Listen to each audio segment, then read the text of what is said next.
आज के इस क्लास में हम देखेंगे वर्णमाला एवं विराम चिन्ह से संबंधित बहुविकल्पी प्रश्न। तो चलिए चलते हैं पहले प्रश्न की तरफ। प्रश्न संख्या 1 देखिए क्या कर रहा है कि किस वर्ण का उच्चारण स्थान कंठ और तालु है। तो जो आपका ऑप्शन नंबर डी ए है, इसका उच्चारण स्थान क्या है आपका कंठ और तालु।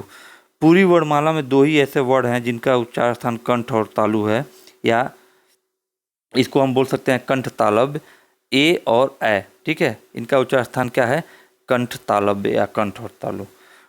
अगर बात करें वर्णमाला में, तो वर्णमाला में टोटल 5 ऐसे वर्ण हैं जिनका क्या है उच्चारण स्थान क्या है संयुक्त उच्चारण स्थान है। जैसे कौन कौन से, अगर हम बात करें ओ और औ की, तो ओ और औ इनका भी उच्चारण स्थान क्या संयुक्त उच्चारण स्थान है ओ और औ, और इनका जो उच्चारण स्थान है वो है आपका कंठोष्ठ, यानी कंठ और ओष्ठ की बात करते हैं।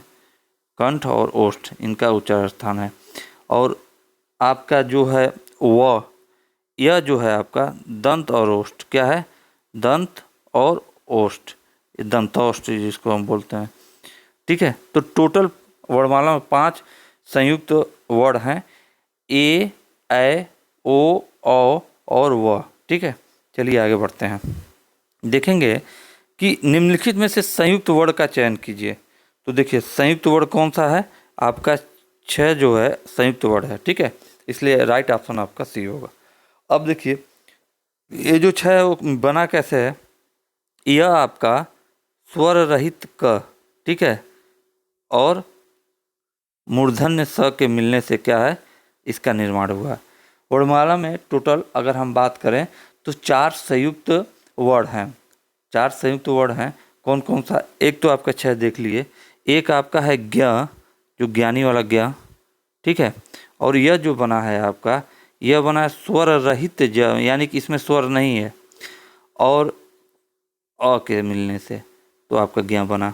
उसके बाद बात करेंगे हम त्र की, तो त्र जो बना है आपका, यह बना है स्वर रहित त प्लस स्वर सहित र के मिलने से आपका त्र बना है। उसके बाद हम बात करेंगे स्र की, ठीक है।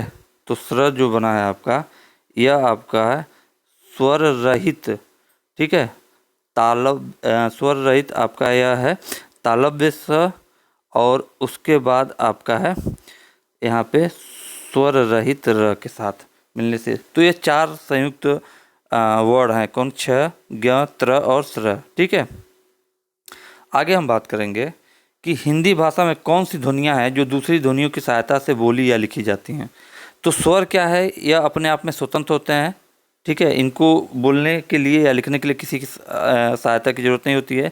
लेकिन हिंदी वर्णमाला में व्यंजनों को लिखने या बोलने के लिए हमको स्वरों की सहायता की ज़रूरत पड़ती है। तो व्यंजन वे होते हैं जिनका उच्चारण स्वरों की सहायता से होता है। प्रत्येक व्यंजन के उच्चारण में अ की ध्वनि छिपी रहती है। अब हम बात करेंगे कि व का उच्चारण स्थान क्या है। अभी हमने ऊपर ही चर्चा किया कि 5 वर्ण ऐसे हैं जिनका उच्चारण स्थान संयुक्त होता है, ठीक है, संयुक्त उच्चारण स्थान है। तो वह जो था अभी ऊपर ही हमने बताया कि वह का उच्चारण स्थान आपका दंतोष्ठ है, ठीक है, दंत और ओष्ठ।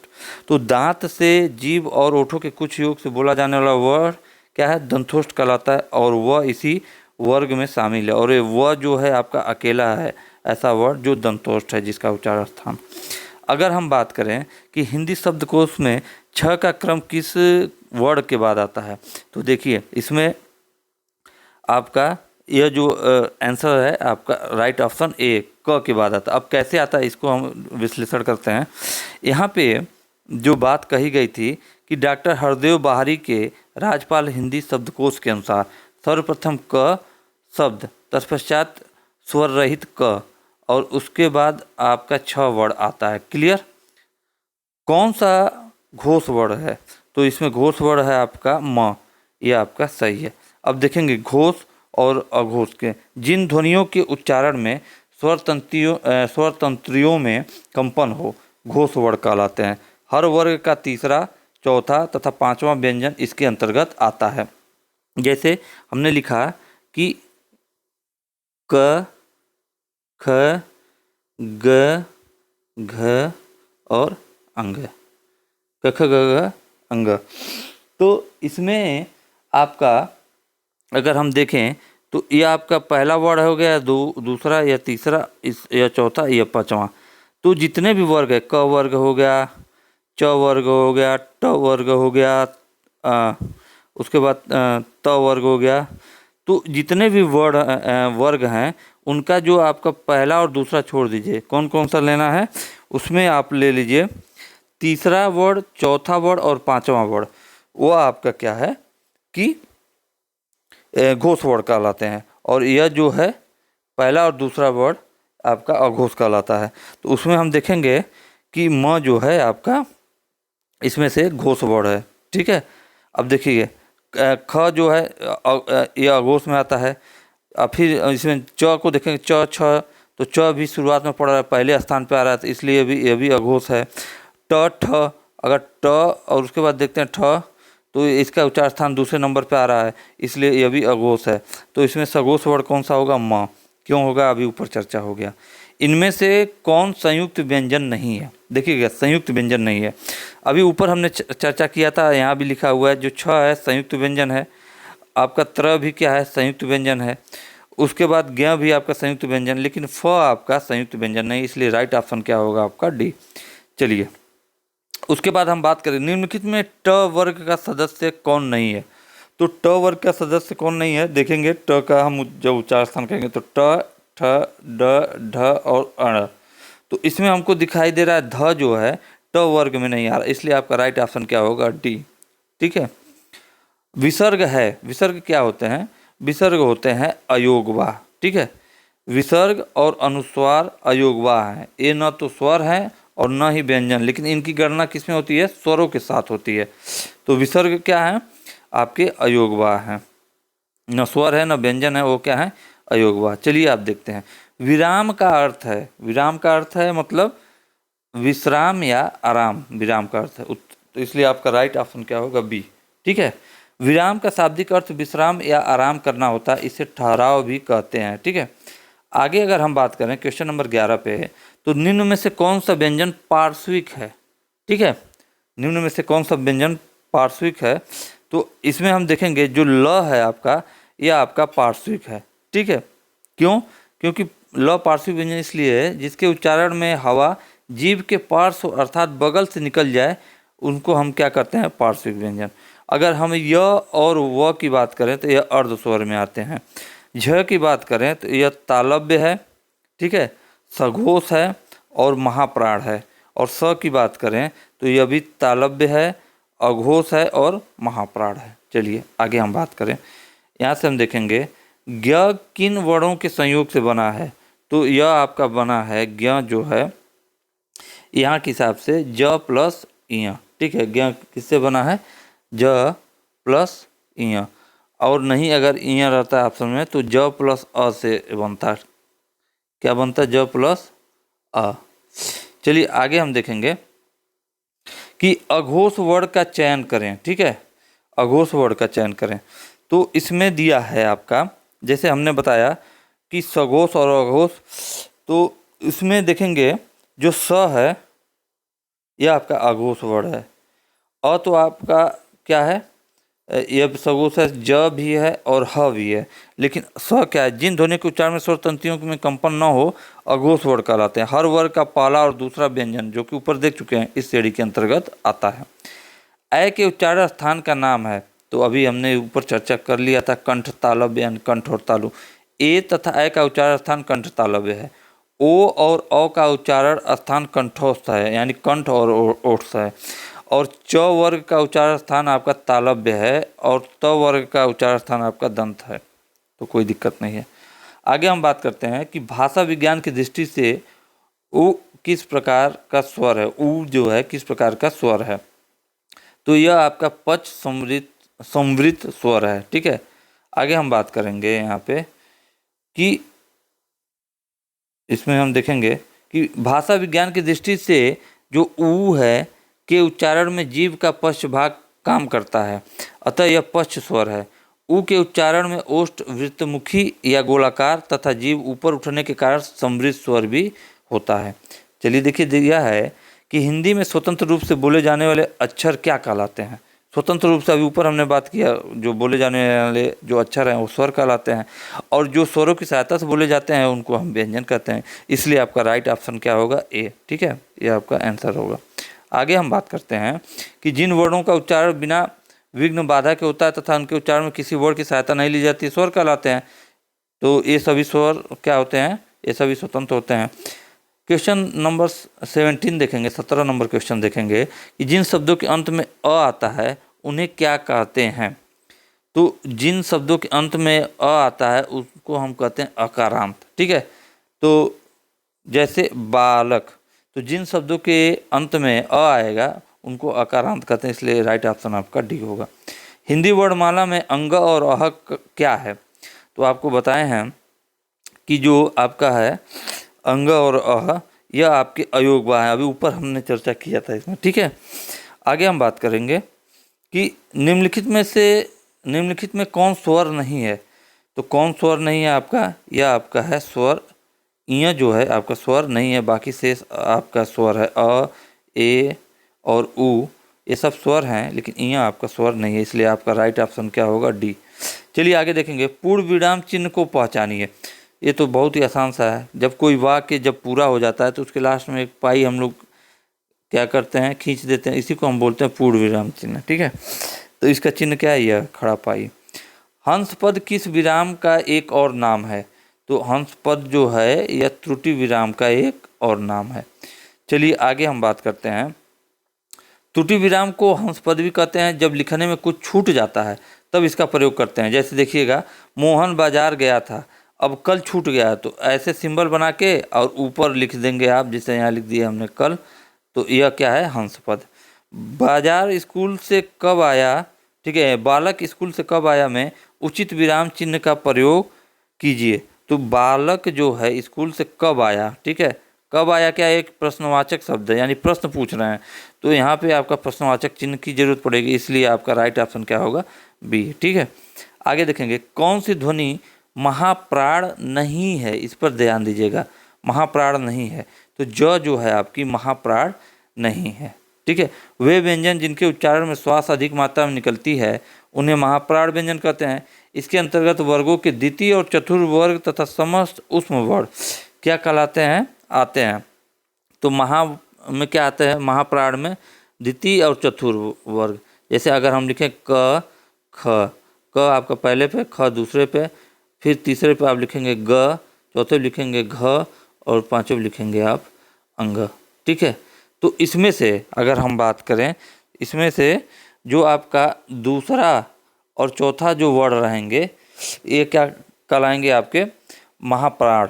तो कौन कौन से? जैसे ख घ पहले में, फिर छ और झ, फिर ट ठ और ढ, थ और ध, फ और भ आदि, ये सब क्या है? इसमें आते हैं महाप्राण में। और जो आपके उसके बाद शेष जो है, जैसे पहला, तीसरा और पांचवा, यह आपको आएंगे किस कैटेगरी में? अल्प प्राण के। ठीक है, अल्प प्राण और महाप्राण।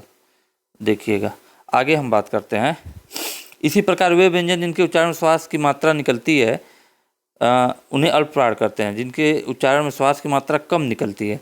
जैसे इसके अंतर्गत वर्गों के प्रथम, तृतीय तथा पंचम वर्ण, जैसे क ग अंग, च ज इय, ट ड अड़, त द न, प ब म आदि जो है आते हैं।